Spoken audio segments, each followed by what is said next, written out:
All right, all right, all right. What's up, everybody? Comedian Leon the Jokester here. All right, man. So I'm doing one more video for the day, and then I got to knock out three other projects. A lot of things, great things are happening, and I'm very, very excited about it. Shout out to all the summer camps. Um, as a matter of fact, I want to give a shout out to everybody that has invited me back for next summer, 2023. I just want to, because this is the first time in my comedy career where I'm seeing people in the future. Like I think that that's awesome when you can say, man, well, next summer I have business already lined up because it's all about the youth, man. The Bible says, train a child up the way that they should go, and when they get older, they should not depart from it. So if we lay the foundation early, and then that's the way the youth will go. And I really, really believe that. I believe that if I tell a kid to respect his elders, if I tell a kid to respect his mom and dad, when he or she grows up, they will not depart from that. There's nothing wrong with that. you know, if you think there's something wrong with someone saying to some kids, be respectful, then you are the problem. And so I believe in the youth. I believe that they are the next generation to take over. And so it's important for us not to lose the vision. Look at a blind man talking about the vision, vision loss. It's important that we don't lose the vision that they may have for their lives and in some kind of way being able to stay in touch. Because I'm gonna tell you something, bro. When you detach yourself from the younger generation, oh my goodness, that's the worst thing in the world, bro, because you won't even know how to communicate with the young generation. I can't tell you how many times I've been around people all around the world, and it was just like, wow, there is a disconnection here. Yeah, because everybody had different upbringing. So just because you talk to someone doesn't mean that they understand you. They're trying to understand you, but that doesn't mean that they understand you. So I think when we go to these elementary schools, middle schools, and high schools, and even colleges, and we're speaking to the students, we have to keep in mind we were once there. We were once in their shoes. So I think it's important to understand that we are we have a voice because it's a seasoned voice, but they really have a voice because they're the ones that's like, hey, we got to go here, do this, we got to create this in the world, we got to create these new jobs. They're the ones that are really calling the shots. We thought that the adults were in charge, but a lot of times the adults drop the ball because we get stuck in our ways. We say, oh well, we're old and this is how we think, and politically, biblically, this is what we gonna do. And that's not the case. That's the worst thing that we can do, is think that it's about me, myself, and I, and what I have already learned. I think that we can learn a lot from the younger generation. So we need to give them a chance. Okay, so there was a few things I wanted to talk about. Uh, one of them uh, was my pet peeves. The young people are teaching me that when you have a pet peeve, you need to address the problem. That's what the young people they're telling me. So one pet peeve I have is that um, I had to go to a new barbershop.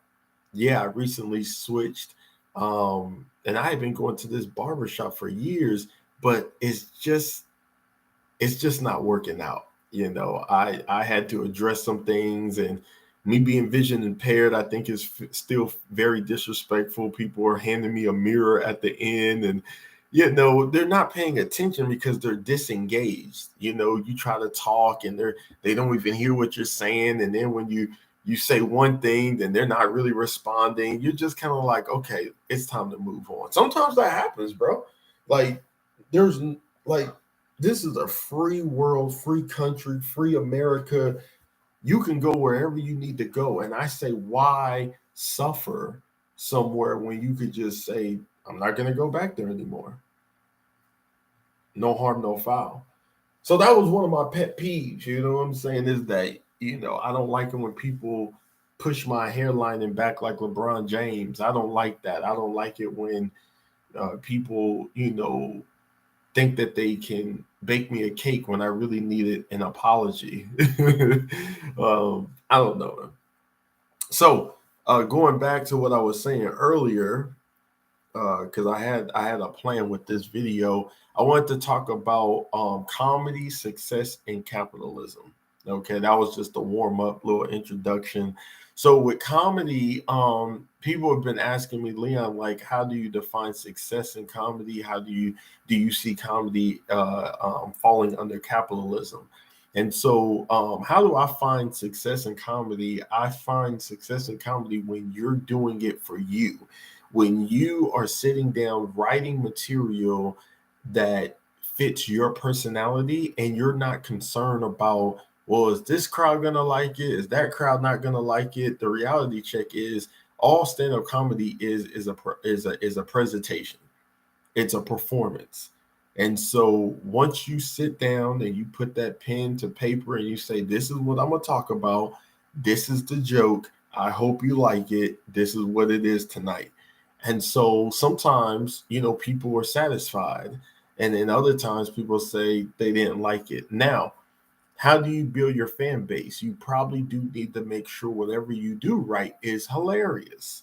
So a level to there's a level to comedy, and the success behind it. Like if your audience likes it when you come on stage and it seems like for the whole time you're on stage you're angry, then you're going to probably draw in millions of angry people that can relate to you. They're like, man, I'm always angry, and I like this comedian because he's always angry or she's always angry. If you're the type of comic that gets on stage and you're very political, you're probably going to draw in a lot of political people. In December, I'm going to Oklahoma City to see D.L. Hughley. Now, when I first started listening to D.L. Hughley, I didn't like D.L. I didn't like DL. I didn't like his content. I thought that this guy was just a blatant racist towards white people. And he talks about how he's experienced racism, and he's much older and everything. And so what I didn't realize was that he was speaking from his experiences, and because I was without that same experience, I was like, okay, I can't connect with them. But then recently on his Instagram page, I started noticing that he had like all of these videos of kind of exposing things that go on in America that is not right, from police brutality to racism to the school system. And I was just like, bro, that's the type of stuff I be talking about. And so I don't know, something happened where I just became like a fan, and like I watched like a special or two of his. I watched it before, but this time I watched it with different ears, if that makes sense. So I like him. I'm not a huge fan because, like I said, I still think that there's some things going on in his heart that he just, needs to pray about and everything. But overall, like, I know that come December when he comes to Oklahoma City, he's gonna say some funny stuff. And he's had my stomach in knots before, so I'm looking forward to that show. Uh, that's what it's about. The success, your comedy and the success behind your comedy is going to unfold based on your audience. So if you don't even know who your audience is, or if your audience is real small, you may not even have an audience, you could still be successful. You know what I'm saying? I don't have a big audience yet. You know what I'm saying? I'm still trying to figure things out sometimes, but I know one thing, people are starting to gravitate towards my persona on stage, and that's what it is. Every comedian needs a character and they need a persona. You know, when Kevin Hart's on stage, that guy is all about him and his wife and his kids and his friends. And then when Joe Coy hits the stage, it's about him and his mama. My mama is Philippine from the Philippines, and so you gotta understand, you know. And Cat Williams recently, he became very political in his comedy. Um, I just think that we have to find the audience, and once you realize who your audience is, then that's how you will write. You know, you will no longer write just random jokes. You know, you will actually have a substance. I always tell comics, get on stage with substance. Don't just get up there like, anybody here smoke weed? Like, that's not substance, bro. That's substance abuse. But that's not the substance that I'm talking about. I'm talking about when you get on stage, your audience is expecting you to be political in your humor. Knowing your audience is you getting on stage and everyone knows you're about to be super ghetto. You know, that's why Mike Epps doesn't have the same fan base as Kevin Hart. Mike Epps went on the Breakfast Club a few years back and was like hating on Kevin Hart because he's like, oh man, Kevin Hart, he's with the white man, and he's with the white people, and I'm not gonna do that. I'm gonna be over here. Nah, what it is that, again, in comedy, sometimes if you take your eyes off of your success and look over at someone else's comedy success, then you will become jealous. You will become, you know, bitter. And you know, I like Mike Epps, but when he was doing that stuff, I couldn't rock with him, bro, because I was like, that's not cool. Kevin Hart worked very, very hard. If you read his book, he's worked really, really hard to get where he's at today. You know, you just don't get on private jets and sell out arenas and theaters if you didn't put in the work. That stuff doesn't happen randomly. That stuff happens because you kept writing, you kept getting on stages and working out your craft and getting better, you know. And so you know, I had my moment of a shame on you, Mike Epps, and then, you know, I forgave him and life goes on. But I just think that, you know, we need to learn how to be happy when other people succeed, no matter if it's little or a lot, and then, you know, go from there. So, and look at Kevin Hart, man. Kudos to him. He has the restaurant. Actually, today is the grand opening. Yeah, today, August 25th, is the grand opening of Kevin Hart's restaurant. Can you believe that, bro? From comedy to being a business owner of a restaurant, bro. Vegan fast food is what it is. It's like eat your heart out. It's the model. And so you can't hate on that man. And then the fact of the matter is, why are other comedians not taking their millions of dollars, Mike Epps and many others, and just opening up their own stuff? It's like we got to think outside the box. You know, you have enough money to have your own food truck. You can have a Mike Epps food truck where you sell tacos in the hood or something. I don't know. But when you don't get those opportunities, it's your fault. It's not Kevin Hart's fault. It's not anyone else's fault. Capitalism. When it comes to capitalism, yes, in comedy, it's just like anything else in America. Capitalism is the ruler. It's the king. And I say that when you learn to capitalize on what you're doing, you're gonna get more resources and money's gonna come in from different ways. Like, I don't just make money off of doing stand-up comedy. You know, I looked at what Kevin Hart was doing. I looked what Rick Roberts was doing. I looked at what a lot of different comics were doing. They weren't just doing stand-up, they started selling stand-up. So I have books that are about to come out about stand-up. I have comedy specials that are about to come out in stand-up. I have I want to work on a movie, you know. I think that we got to get to the point where we realize, wow, man, you can make a lot of money in different subcategories of comedy. I I teach comedy now. I just had, if you go to my website, leonthejokester.com, you will see that, it's me and a whole bunch of kids and stuff. Yeah, I do summer camps now. Like, I'm not just making money off of, I don't just make thousands of dollars doing stand up comedy now. I actually get paid to go do camps now. Why? Because I sat down and I studied the game and I said, well, if I know how to write jokes, why can't I teach jokes?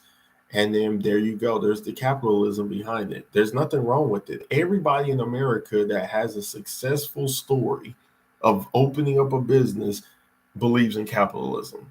The only people that complain about capitalism are broke people. People that are like, I don't have a business of my own. I don't have dreams and goals and ideas and I don't know what's happening. Okay, well, just keep having a pity party while we go to the bank, because no one's gonna make excuses. That's one thing I learned in America.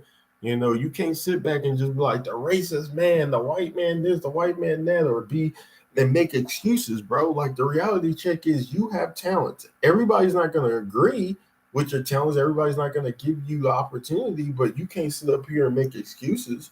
You can't just be playing the blame game. You got to get out there and work hard and stay away from distractions. People try to, oh, come over here, come over there, come do business with us, come over here, come sit with us, come talk to, like, watch all that stuff, bro. Because it's funny because people don't care. People don't understand how much work goes into projects and stuff. People just are selfish. They just want you for their own good. But the reality check is, once you learn to say no and just keep it moving, it is what it is. So again, I say success in comedy is there, it's available.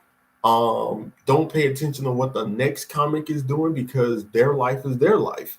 You may see a comic come out of nowhere and all of a sudden he's just blowing up, like Bubba Dub. I love Bubba Dub and his grind, but the reality check is, everyone's saying that he came out of nowhere, but the reality check is he was grinding for like years. Like, if you go back, you can see him doing stuff in 2012, 13, 14. He's been grinding. So when this moment happened with social media where he blew up, calling all the basketball players and football players trash, it blew up. And then now look, he's making big money and he's succeeding and he's doing this thing. I hate that I missed him, bro, but he was in the hood, and I can't be out there, with my cane and stuff and in the hood. Like, somebody may try to who's this blind man by himself? So yeah, like, I had to pass on that one. But don't worry, he'll be back. You'll be back when you do an arena or a theater or something of that nature. I promise you, I'll be there, bro. That's a little, you have more security and stuff there. A lot of people won't pay no $100 to go to those events. So it is what it is, man. But life is good, bro. I'm super excited. I'm super excited for everybody. Kudos to everybody that is grinding and working hard. And we will see you at the show.